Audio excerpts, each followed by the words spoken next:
Your midwife will advise what form of monitoring is best suited for you.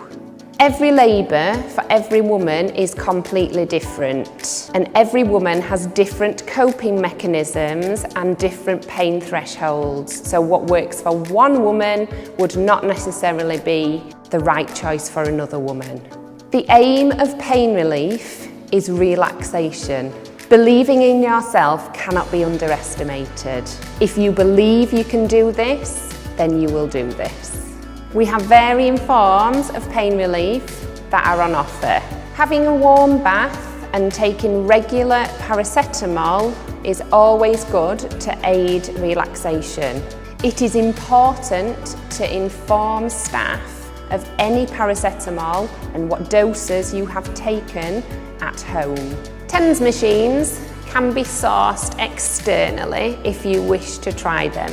TENS works by transmitting a gentle electrical stimulation through the skin. You tend to feel this as little pins and needles in your back. This works by stimulating the body's natural painkillers, endorphins. Stronger forms of pain relief may be available for a home birth, and it is important that you discuss this with your midwife. Contractions are one of the weirdest pains you will ever experience, as they are very intense when they come, but then they wear off and you get a break in between them. And at the end, you've got a beautiful baby.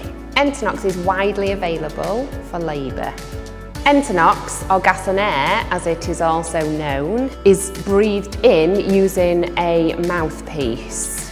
Gas and air can take about 20 seconds to take effect, and it is important that you breathe it deeply as soon as you start feeling your contraction through the duration of your contraction, and then you're at the maximum effect of the gas and air at the peak of that contraction. Gas and air comes out of your system very quickly once you start taking breaths of fresh air.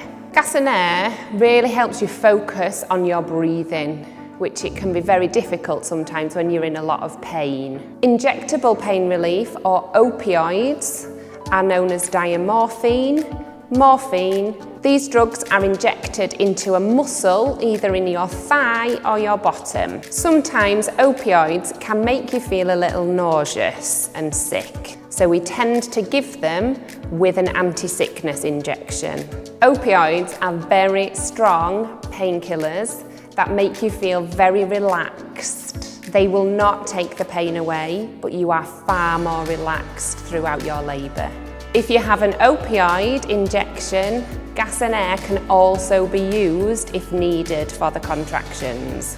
Because the injections make you feel sleepy and relaxed, they can also have that effect on baby. This is why we don't like to give it too close to delivery, as it can sometimes delay baby's interest in feeding and make them a little bit slow to breathe to start.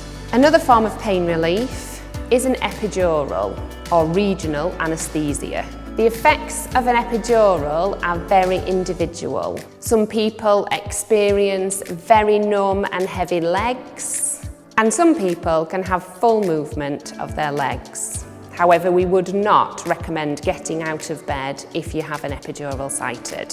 If you are wanting an epidural, it is important to note that you will need to receive a brief period of continuous monitoring. During active labour, it is really important that your bladder remains empty. This can be very difficult when you're in labour, as because of the position of baby's head, you don't necessarily feel that you need to empty your bladder. If you are unable to empty your bladder, your midwife would recommend the insertion of a catheter to empty your bladder and then remove the catheter. This is to avoid any permanent damage to your bladder. An epidural can last the whole duration of your labour, and once baby and placenta have been delivered, we would turn off the infusion pump and remove the catheter from your back. It can take up to a couple of hours for full sensation of your legs to return. Water births can provide excellent forms of natural pain relief.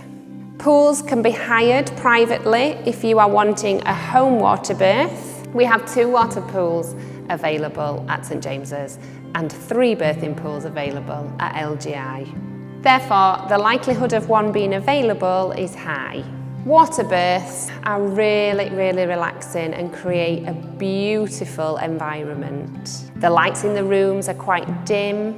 We have battery operated tea lights, or you are more than welcome to bring your own tea lights in if they are battery operated to use. Entonox, or gas and air, can be used whilst you are in the pool.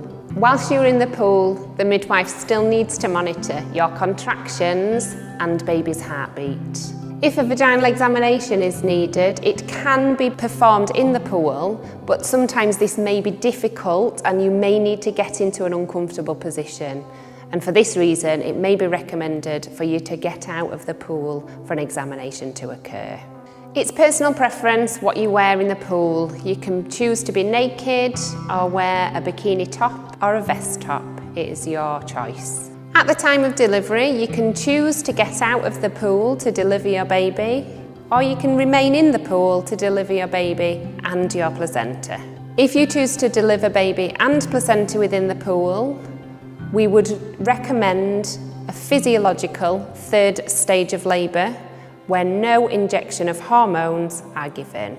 Sometimes, following a water birth, the huge cry that we associate with a baby being born sometimes is delayed. This is because baby is not stimulated by the cold air once it is born. It is born into water that is of body temperature, and that stimulation to breathe can sometimes be delayed.